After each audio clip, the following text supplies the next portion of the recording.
더마카와 함께 시선집중의 문을 열겠습니다. 어서 오세요. 네, 안녕하세요. 더마카입니다. 오늘도 삐딱선 정신에 입각해서 주요 뉴스 챙겨 드릴 텐데요. 8416님이 안경이 부러져서 삐딱하게 쓰고 있습니다. 테이블로라도 감으세요. 아, 그러니까 이런 건 좀 안 삐딱해도 되는데 아침부터 안 좋은 일이 생기셨어요. 네. 위로를 보내드립니다. 저 그 장면이 눈에 선합니다. 아, 그러니까. 저도 한두 번 그런 거 겪어본 게 아니기 때문에. 자, 그러면 안경이 부러졌다. 그러면 바로 안경점에 가서 새로운 안경을 산다. 아니면 어떻게든 집에서 고쳐보려고 애를 쓴다. 본드를 붙여서 쓴다. 1번, 2번? 제2의 선택은? 아니 그러니까 저는 안경을 초등학교 때부터 꼈는데 시골에서 안경점이 없었어요. 저는 안경 맞추러 서울 올라와서 맞췄어요. 오호. 그러니까 안경점을 달려갈 수가 없죠. 본드 붙이고 테이블을 칭칭 감고 그래도 거기 힘이 지탱이 되나요? 안 되죠. 그렇게 버티다가 이제 그 방학 때문에 또 올라와서 맞추고 이렇게 됐던 거죠. 알겠습니다. 괜히 웃으라고 시작했다가 뭔가 다큐가 돼서 슬퍼지네요. 아, 예. 제가 눈치 없는 사람이다 지금 왜 얘기죠? 네. 죄송하고요. 네. 아기 공룡 둘리님 안녕하세요. 캠핑 와서도 시선 집중은 놓칠 수가 없습니다. 금요일입니다. 모두들 파이팅 하시고 즐거운 주말 맞이해요. 라고 보내주셨는데 캠핑 가서도 시선 집중을 들으신다니 정말 감사합니다. 멀쩡한 집 놔두고 왜 캠핑을 가실까? 저건 또 무슨 소리지? 라고 하면 욕먹겠죠? 네, 깜짝 놀랐네요. 그냥 한번 웃자고 한번 해본 얘기예요. 제이비도 좀 집돌이를 벗어나셔야 됩니다. 천년 진달래님이 네. 이거 지금 생각해보니까 제이비한테 한 말이었던 것 같아요. 시선 집중 끝나면 가벼운 산책이라도 하세요. 공기가 너무 상큼해요. 아, 요즘 좋죠. 진짜 공활한 가을 하늘 아니겠습니까? 네, 살이 쪄서 문제지. 네, 캠핑도 좀 가시고요, 제이비. 자연과 함께 해야지 사람이 좀 이렇게 뭐라 그러죠? 신선해지고 새로워지지 않겠습니까? 그럼 저 곰팡내 납니까 지금? 아니요. 아, 왜 그러세요? 오늘 굉장히 삐딱하네. 참나. 자, 근데 여기서 잠깐 제가 안내해 드릴 게 있습니다. 네. 이번 주 제이비 목소리가 갈라지는 등 저희가 이번 주 초반에 제이비의 목소리 걱정을 엄청 했잖아요. 네. 그럼에도 불구하고 제이비의 감기의 고통을 감내해준 촌철님들께 감사를 드리고자 이야, 정말 참 네. 갖다 붙이기도 참. 아니 왜냐하면 이게 갖다 붙이는 게 아니라 저는 진심으로 준비한 이벤트예요. 왜냐하면 네. 그 목소리를 계속 들어주신 거잖아요. 일주일 동안. 네, 사실 죄송했어요. 진짜로 진심으로. 그러니까요. 네. 사실 이 이벤트는 제이비가 사비를 털어야 되는 이벤트예요. 특히 월요일에는 제가 방송하는 게 맞는 건가라는 생각도 좀 했고 중간에 이제 그 PD한테 그 얘기도 했었던 건데 네네. 죄송했었습니다. 그러니까요. 그 죄송한 마음을 담아서 그럼에도 불구하고 시선 집중을 떠나지 않고 함께해 주신 촌철님들에게 감사 이벤트를 준비를 했습니다. 추첨을 통해서 치킨, 쌀, 홍삼 등 푸짐한 선물을 보내드릴 텐데요. 제이비의 이른바 KU 기념 감사 이벤트. 잠깐만, 쌀도 있고 홍삼도 있어요? 네. 오, 치킨도 있는데. 좋겠다. 네. 아, 상품권 방출이군요. 엥? 응이야. 엥? 뭐 하여간. 네. 앵이라고 했어요, 저는. 네. 아, 좀 들으세요. 네. JB KU 기념 감사 이벤트 어떻게 받으시는 거냐면요. 내가 왜 이 상을 받아야 하는지를 남겨주시면 됩니다. 시선 집중에 대한 애정을 듬뿍 담아서 보내주신 분들에게 추첨을 예. 통해서 드릴 텐데요. 아, 제가 푸짐하다고 말해놓고 명수를 말하려니 조금 죄송하긴 한데 쌀이 땡긴다. 10분에게 드릴 겁니다. 네. 짧은 문자 50원, 긴 문자 100원의 정보 이용료가 부과되는 문자 메시지 샵 8001 열려 있고요. 스마트 라디오 미니 게시판은 무료로 사용하실 수 있습니다. 내가 왜 이상을 받아야 하는지, 내가 제이비의 이상한 목소리도 어떻게 감내하며 견뎠는지 요런 애정을 제 욕하라는 얘기잖아 지금 그 얘기는. 아니죠. 저희 뭐라냐. 촌철님들 너무 착하셔가지고 네. 욕하신 분은 한 분도 없었고요. 오히려 방송국을 욕한 분은 계셨습니다. 네, 근데- 제이비의 뼈까지 갉아먹는 거냐? 저렇게 아프면 쉬게 해줘야지. 방송국 사람들 참 나쁘다. 이런 문자는 있었어요. 아, 예. 아무튼 쌀은 10kg짜리입니까? 20kg짜리입니까? 자꾸 쌀에 탐내지 마시고요. 아, 요즘 쌀값이 10kg짜리가 아무리 싸도 3만 몇천 원이에요. 4만 원 넘어가는 거 기본이에요. 네. 알겠습니다. 10kg짜리, 20kg짜리요. 알겠습니다. 레드오크님 감사합니다. 더마까 선물 하나 가져요. 목소리가 감기네. 그러니까 덤마카도 사실은 지금 감기 걸려서 악전고투하고 있습니다. 그러니까요. 아무튼 여러분 감사드리고요. 지금 남겨주세요. 그리고 미니는요? 라고 물어주신 분 계신데 미니 게시판 당연히 됩니다. 스마트 라디오 미니 게시판은 무료로 이용하실 수 있습니다. 네. 네. 그리고 FP님이 막내 작가님 발음이 부정확하네요. 발음 교정이 필요할 것 같습니다. 죄송합니다. 제가 지금 감기약 때문에 죄송합니다. 조금 더 연습할게요. 네. JB타임즈 오늘 주목할 뉴스들 챙겨드리겠습니다. 첫 번째 뉴스 어떤 건가요? 김행 여성가족부 장관 후보자가 사퇴했습니다. 어제 사퇴 입장문을 발표를 했는데 이런 내용이었습니다. 어제 늦게까지 강서구 보궐선거를 지켜봤다. 당원으로서 선당후사의 자세로 후보자직을 자진 사퇴하기로 결심했다. 이렇게 밝히면서도 정말 하늘을 우러러 한 점 부끄러움 없이 회사를 운영했다. 불법은 저지른 적은 결코 없다. 주어진 방법으로 결백을 입증하겠다. 이런 내용이었습니다. 한마디로 정리하면 결백하지만 보선에 패배한 당의 생문을 열기 위해서 이 한 문 바친다. 이런 취지의 사퇴라고 봐야 되지 않겠습니까? 네. 네, 근데 이걸로 될까요? 엄밀히 말하면 김행 후보자는 변수였습니다. 툭 튀어나온. 그래서 이 변수의 어떤 그 가중치를 이렇게 봐야 되는 거죠. 애당초 국민의힘에서 선거 전략을 제대로 짰는데 생각지 못했던 변수 때문에 선거판이 흔들렸다면 그 변수의 책임은 크겠죠. 근데 과연 그런 것이냐. 이게 이제 문제 아니겠습니까? 본 줄기는 민심을 어떻게 읽었는가. 그다음에 그래서 선거 전략을 어떻게 짰는가. 이게 상수가 되는 건데 자, 김태우 후보 사면에서부터 공천, 선거까지 이어지는 본 줄기. 이거에 대한 지적 많이 나오고 있지 않습니까? 근데 김행 후보자는 이거와는 사실은 상관이 없는 사람이거든요. 따라서 이런 판단에 기초해서 본다면 김행 후보자의 사퇴가 근원적인 해결책이 될 수는 없을 것이다. 중요한 건 본줄기, 본류. 이 흐름을 어떻게 제대로 바로잡느냐. 이게 본질적인 문제다. 이런 말씀을 드려야 될 것 같은데 이 지점에서 흥미로운 관전 포인트가 도출이 되는 겁니다. 흥미로운 관전 포인트요? 네. 어제 진단하면서 말씀을 드린 바가 있습니다. 강서구청장 보궐선거는 한마디로 이야기하면 윤석열 선거였다. 저는 이렇게 진단한 바가 있었습니다. 어제의 진단을 이어가겠는데요. 따라서 본줄기, 본류는 바로 윤석열 대통령입니다. 윤석열 대통령 시점에서 보면 이번 선거는 근데 아주 특별한 선거입니다. 어쩐 점에서 아주 특별하냐?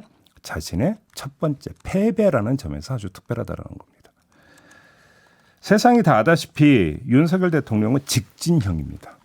설명이 필요 없죠? 네. 자, 국정원 댓글 공작 수사하다가 좌천됐을 때도 추미애 장관 시절 징계를 받았을 때도 그걸 패배로 생각하지도 않았고 굽히지도 않았었습니다.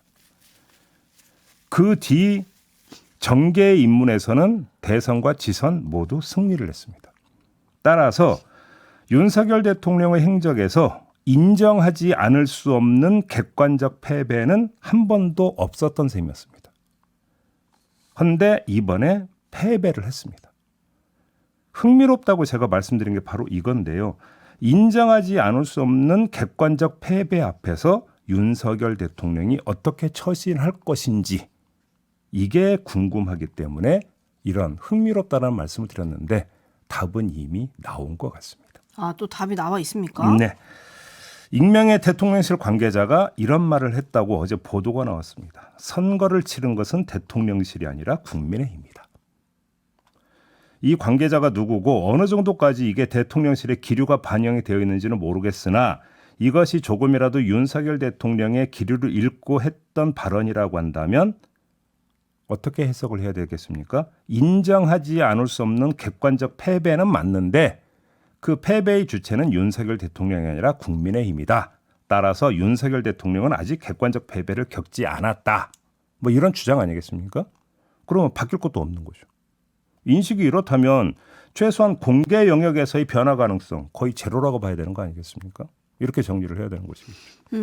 물론 뭐 참고로 대통령실의 공식 입장은 정부는 어떤 선거 결과든지 엄중하게 받아들여야 한다는 입장이다. 네. 이 단 한 줄이었습니다. 하지만 지금 JB가 언급한 선거를 치른 것은 대통령실이 아니라 국민의힘이다. 뭐 이런 말을 비롯해서 여러 관계자들의 코멘트가 지금 보도가 되고 있거든요. 그렇습니다. 그중에 하나, 경제와 민생에 더욱 무게를 둔 국정 기조의 변화 가능성에 대한 전망도 있던데요. 근데 이건 윤석열 대통령이 스스로 이제 안보는 어느 정도 됐고 이제는 경제다. 이런 이야기를 한 바가 있었습니다. 보도 많이 나왔습니다. 찾아보면 금방 이미 나옵니다. 과거 했죠. 네. 근데 그 다음에 정부가 그러면 경제 올인, 민생 올인의 국정 기조로 가고 있느냐 아니면 이념 공세를 더 강화하고 있느냐는 제가 여기서 결론 안 내려도 우리 촌철님들 다 아시는 거 아니겠습니까?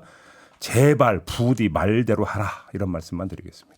네, 또 이런 코멘트도 있더라고요. 외교, 안보, 민생, 경제의 기본 방향 변경보다는 이걸 다루고 국민과 소통하는 방식의 개선을 꾀하게 될 거다.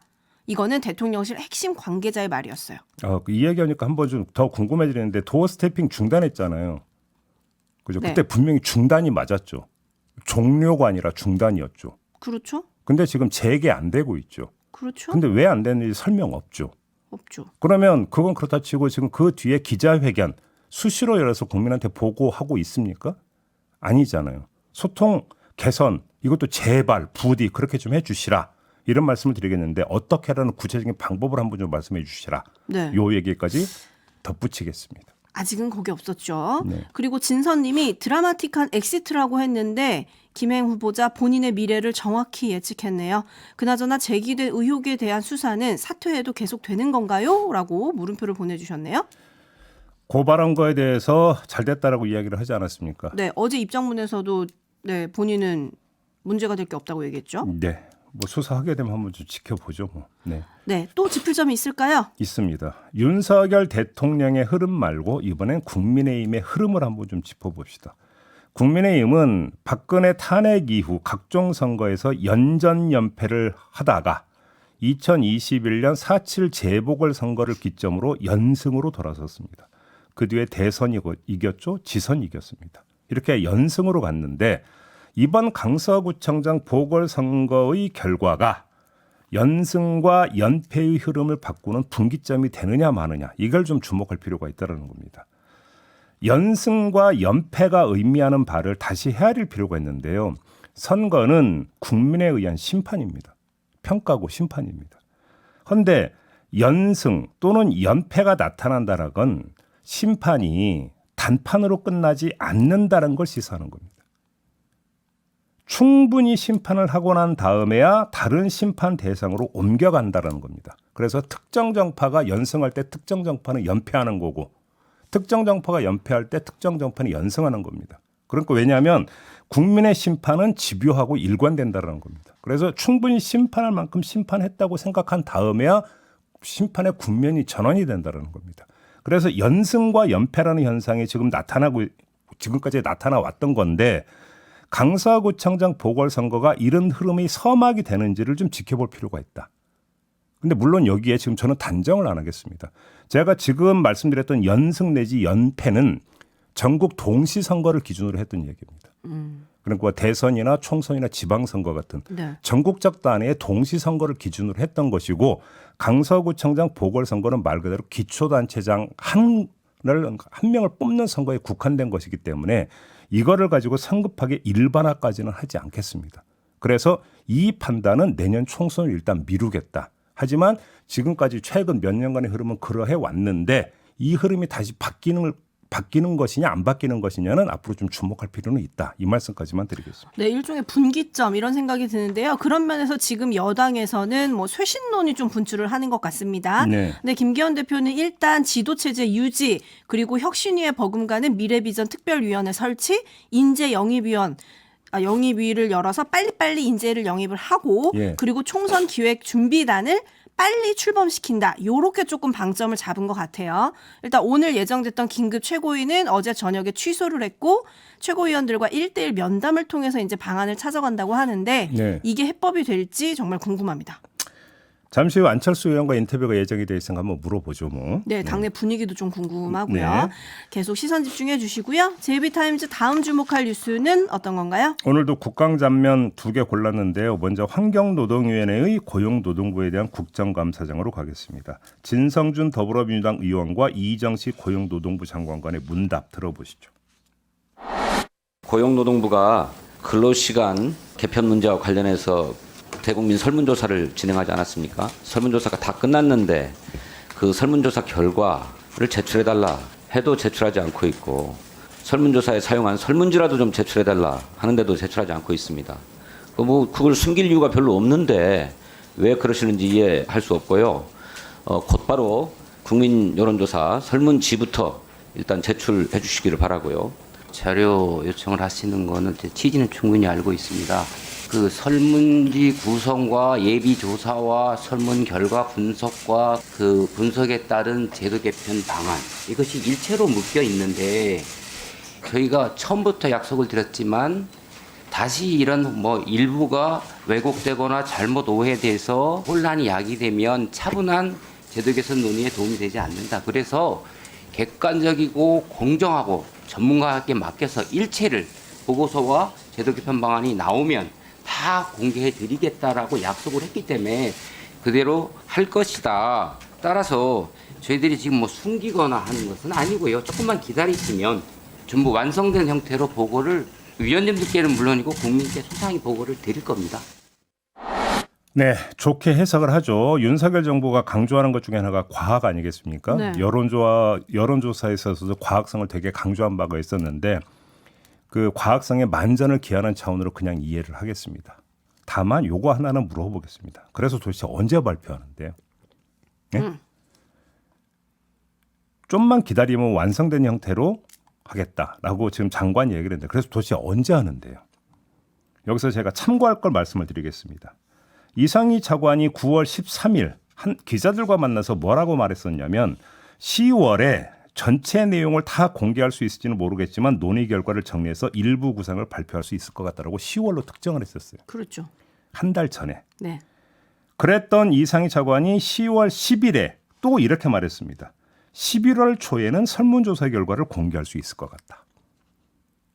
한 달 뒤에 와서는 또 한 달 뒤를 얘기를 하고 있어요. 늦어졌네요. 고무줄도 아니고 엿가락도 아닌데 발표 시점이 마냥 늘어지고 있는 건데 이 설문조사는 국민 6천 명을 대상으로 6월부터 9월까지 진행된 거라고 하거든요. 자, 이 차관 말에 따르면 설문 항목은 크게 3개라는 겁니다. 근데 이렇게 오래 걸릴 이유가 있는 겁니까? 네? 근데 이거는 뭐 조금 전에 말씀드린 대로 과학을 기하기 위해서라고 그냥 이해를 하겠는데 좀 언제 하는지는 좀 분명히 좀 이제는 특정을 해달라 이런 말씀만 드리도록 하겠습니다. 제가 조사를 해보니까 설문조사 결과가요. 추석 전에 나온다는 보도도 있었더라고요. 네. 네. 아무튼 이렇게 늦어지는 이유 궁금하고요. 그래서 그 결과도 궁금한데 어제 국감에서 주목할 장면 또 어떤 게 있나요? 이번에는 장면이 아니라 자료인데요. 감사원이 문재인 정부 시절 통계청의 부동산 통계 등을 미리 받아봐서 통계법 위반 소지가 있다고 발표한 바 있었죠. 기억하시죠? 통계법 제27조 2항에 공표전 통계자료 제공이나 누설을 금지하고 있는데 이를 어겼다라는 것이었습니다. 그런데 한병도 민주당 의원이 통계청으로부터 받은 자료에 따르면 윤석열 정부 출범일인 지난해 5월 10일부터 올해 8월 30일까지 통계청의 고용통계과나 인구동향과나 산업동향과 등이 각 기관에 제공한 통계 자료가 모두 620건으로 한 달 평균 39건 꼴이었다고 하고요. 통계청이 한 번 이상이라도 공식 발표 전에 미리 통계 자료를 제공한 기관은 모두 33곳에 달했다고 합니다.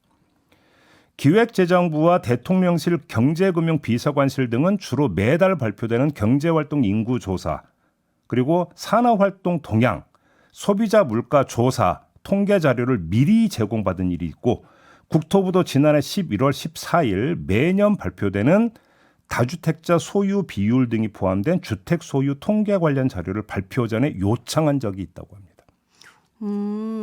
미리 받아봤다라는 얘기를 지금 여러 번 들었는데요. 그렇습니다. 이렇게 되면 또 내로남불 얘기가 나오나요? 아니 그러니까 문재인 정부가 문제면 윤석열 정부도 문제이고 윤석열 정부가 문제가 없다면 문재인 정부도 문제가 없다는 얘기로밖에 이건 해석이 안 되는 거 아니겠습니까? 그렇죠?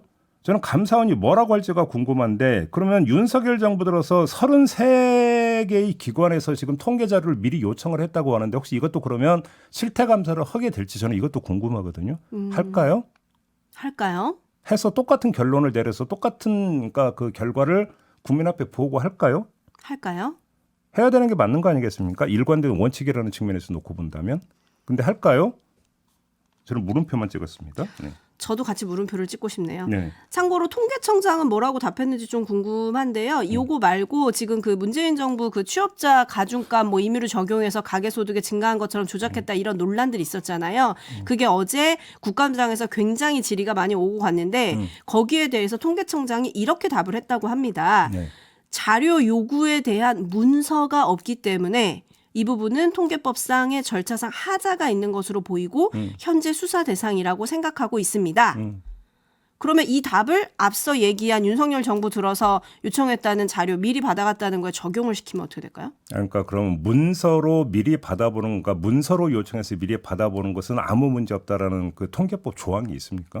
그것도 좀 살펴봐야 되는데요. 현행 통계법 제27조 2에 보면 공표 전 통계자료 제공이나 누설을 금지하고 있지만 관계기관이 업무 수행을 필요하다고 요청하는 경우에 한해서는 사전에 자료를 제공할 수 있다. 아니 그러면 윤석열 정부의 기획재정부나 대통령실은 업무 차원에서 통계를 미리 달라고 했고 문재인 정부는 심심해서 소일거리로 미리 달라고 했다는 얘기가 되는 겁니까? 아니지 않습니까 그것도. 그리고 정부 정책 수립 과정에서 필요하니까 달라고 했던 거 아니겠습니까? 그래서 똑같은 원칙이 적용돼야 된다. 이 점을 좀 다시 한번 말씀을 드리는 겁니다. 네, 마무리하죠. 더마카 수고하셨습니다. 고맙습니다.